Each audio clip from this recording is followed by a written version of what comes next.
Righty. Happy Math Crush Monday, everyone. I hope you are well. We are talking tonight about math facts and what order do we teach our math facts in? How do we teach them?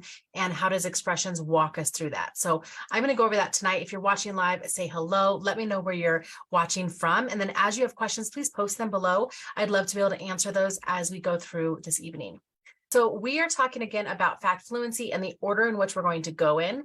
I want you to take a look at this image right here. This actually comes from a book called Math Fact Fluency, and I know that it's by Jennifer Bay Williams. Let's see who else it's by. Yeah, Jennifer Bay Williams and Gina Kling. So this image, I really like this image, but again, it's from this particular book. It's a great book, has a lot of resources for folks, but this is common even if you're looking at the Clements trajectory or any of those documents or research documents, they all say very, very similar things. So let's look at addition, subtraction first. What it's important for us to notice is that they are taught together.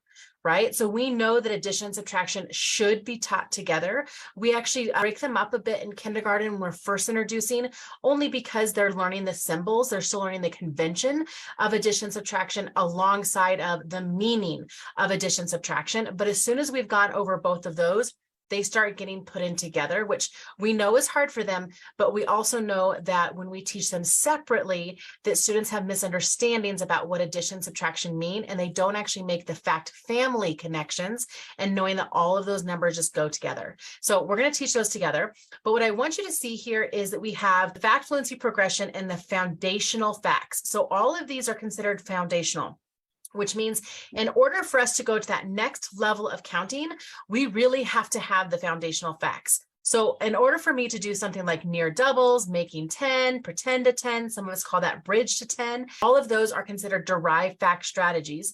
But in order to do derived fact strategies, we have to have foundational facts.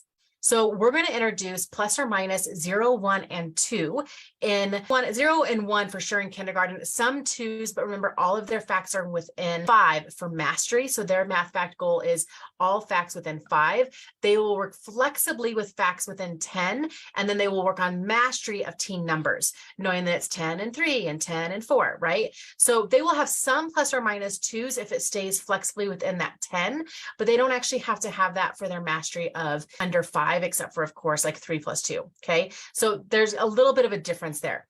Then we're going to use this understanding when we get to first grade, because first grade now has to do a lot of plus and minus 2 and 3, and they're going to now do it with counting on. So they're using some of their derived strategies of, instead of just having automaticity, which they will have within 10, now they're also working on derived strategies, which is counting on plus 1, plus minus 1, count forward 2, count back 2, so on and so forth. We will also introduce doubles. That's introduced in first grade, and then we continue that work in second grade. And then, of course, combos of 10. These are the make 10 strategies. Kindergarten works on what are the partners of 10, but this is actually a first grade standard of mastery. So first grade has to know all their facts within 10.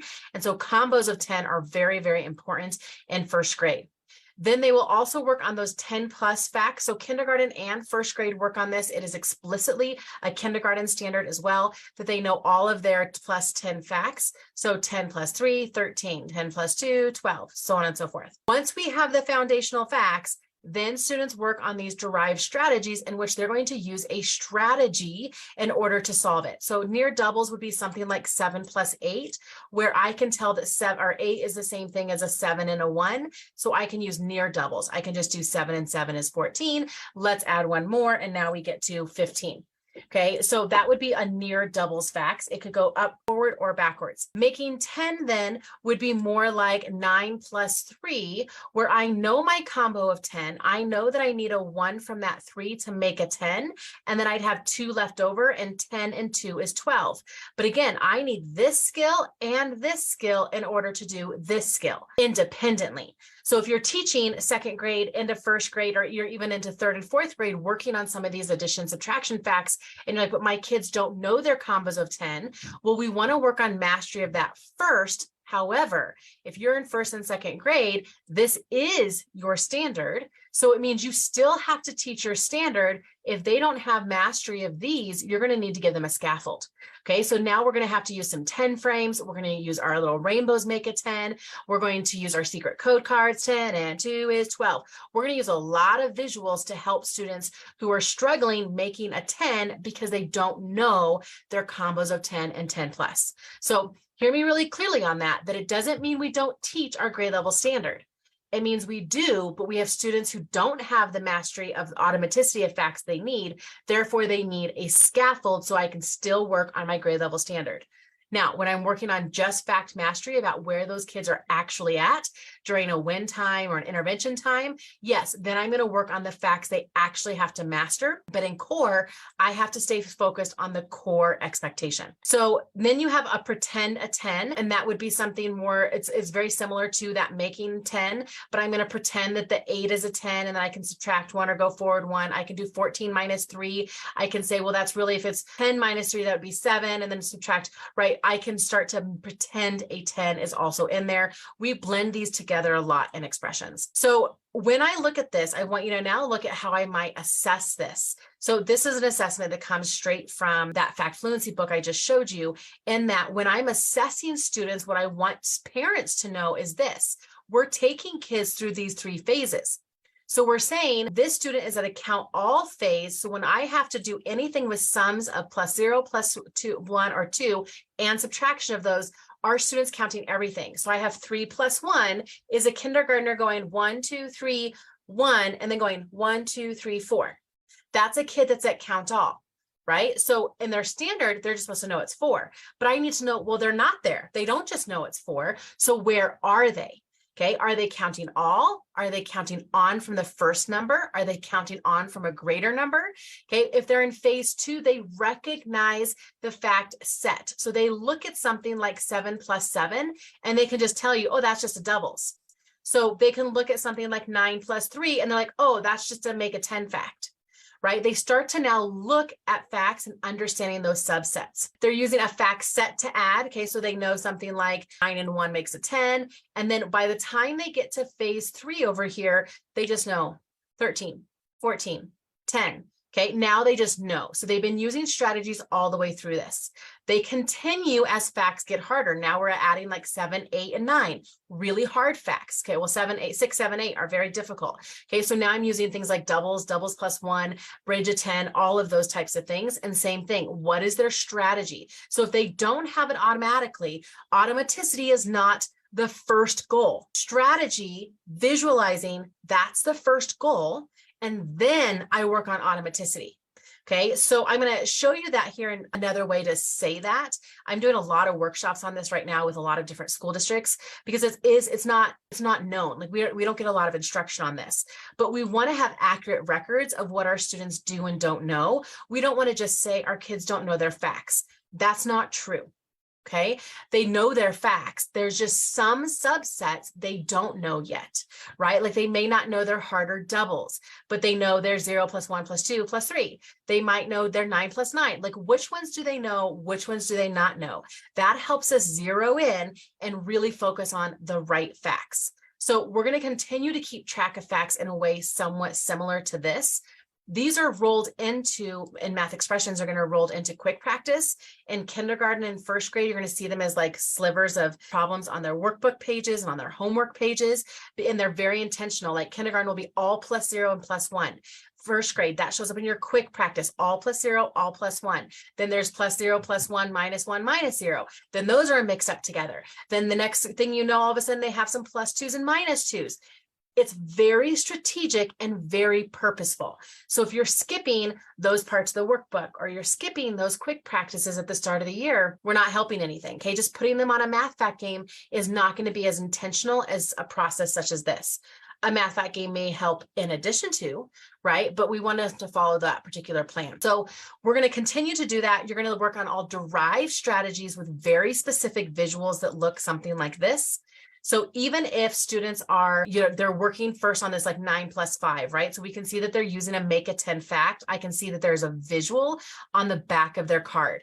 So first and second grade, you have so many of these cards. You have orange ones and blue ones and green ones and yellow ones. And every single card is a specific derived strategy. These are our count on cards. These are our make a 10 cards. These are our make a 10 subtraction cards. Every new subset of facts is a different color card, and every single subset has a visual on the back to help them visualize the strategy. Because now we're going to take kids through these 3 levels. We're going to take them through that learning level where we're introducing the strategy, or it's a student invented strategy. We're visualizing and we're helping them reason, well, I can take the 1 from the 8 and I can add it over here. But for some kids, that's still abstract. So we have the visual of the dots here where I break apart the number. This is where I'll use the visual of like 10 frames to help students with those facts, right? So they have to use the strategy over and over again. If they just know that the answer is 14 and they just have it automatically, they're at level number 3, but they aren't considered proficient unless they can also do level number 2, meaning they have a backup plan. So specifically in second grade, well, even in first grade, make a 10, it specifically names the strategies and the standards, right? So it says students must know that make 10 strategy. They have to have derived facts. So we want them to have fact mastery, but when we are building fact mastery, we teach the strategy and the visualizations first. So we are at a learning level. We're just learning how to decompose and break apart numbers to make an easier fact. We're then at the confidence level where we have some facts that we just know now. We're automatic with those plus zeros, plus ones, twos, etc. But there's still some facts we're not sure about, and we're breaking those down with our visuals or with our strategies, not on counting our fingers and putting fingers down.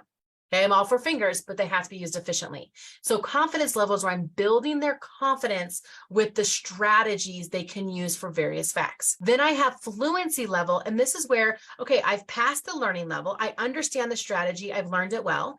I have a confidence with the strategy. I can use it over and over and over. And now I have fluency with the strategy. Specifically at this level, I am mastered. Now I'm working on maintenance of the facts. Second grade, this is like when you do dive deep activity and some of your other longer quick practice slides, daily routine slides. Okay, we're working on maintenance. We have those strategy checks. We have the fluency checks.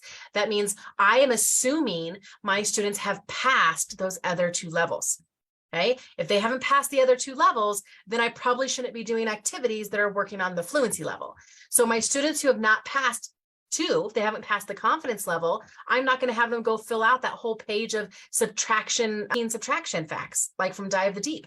Not going to do that because it's not going to help them get confident. It's just going to stress them out.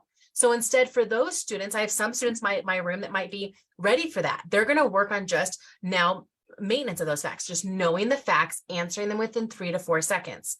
I have other students that are going to get that same workbook page. And instead, I'm going to say, I want you to go circle all of the make 10 strat facts with red. I want you to take a blue crayon. I want you to circle all the doubles facts. I'm building their confidence at that level 2, the confidence level of I know what to do when I don't know it right away. Okay, so that color coding is like, oh yeah, that was a doubles fact. Oh yeah, I could use just my 7 and 7, right? Because they're looking at all those facts and they're just paralyzed. They're like, I don't know any of these. And then we start doing really inefficient things like counting back 8. Okay, not efficient, not a great strategy. So it does not mean, I want you to hear loud and clear, it doesn't mean that, especially in expressions, we don't believe that fact mastery is important. We absolutely do. In fact, I think Dr. Fusen does a fabulous job of it in terms of balancing the math war that's going on right now of like all strategy, and then the opposite side that's like time test. And she's saying, well, can't we have a bridge? There's a lot of research around that. Like, isn't it a bridged approach, a balanced approach where we're building strategies and visual supports first? And then as students build that confidence, they will start to commit things to memory. And then we need to work on maintenance of those facts. So put something in the comments. What's something you just heard that you're like, I haven't thought about it that way, or I've never tracked specific facts. Are you saying to your kids, go practice your addition facts, go practice your subtraction facts? Do you know how many facts that is? It's a lot. That's not helpful. If you said, go practice your doubles or go practice your make a 10, right? That would be helpful. Okay, so send those cards home. They can practice that. Expressions are going to play lots of games with. Now let's talk about multiplication and division.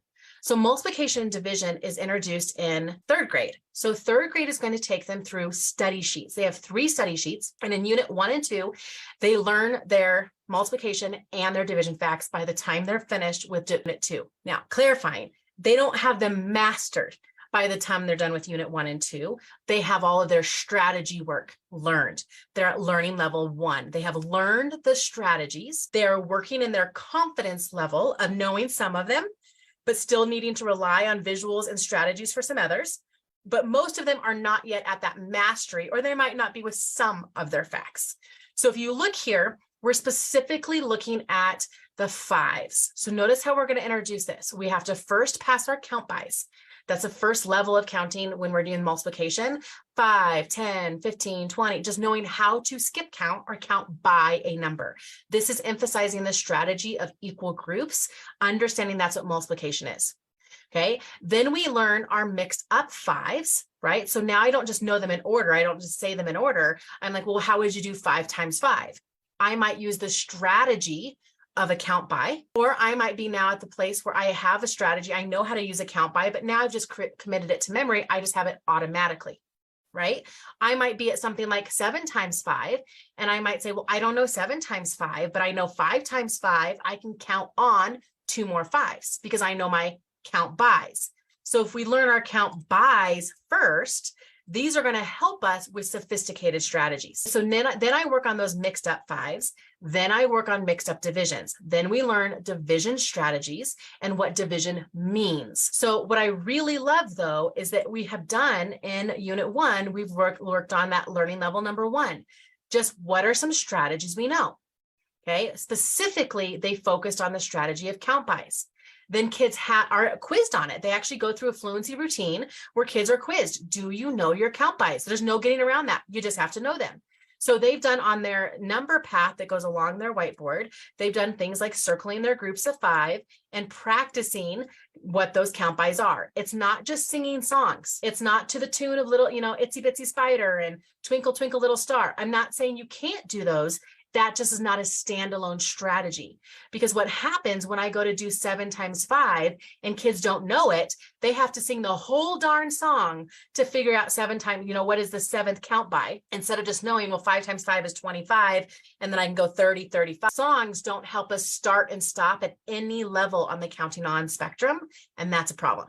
So can songs help us to initially know that number order? Yes, just like the alphabet helps us to know what number to say, what letter to say next, but the alphabet doesn't help us read, right? We have to understand phonics in order for us to read, phonemic awareness. Okay, so we're going to use the alphabet song just for recognition, but then we have to have something else. So just consider that as a balanced approach.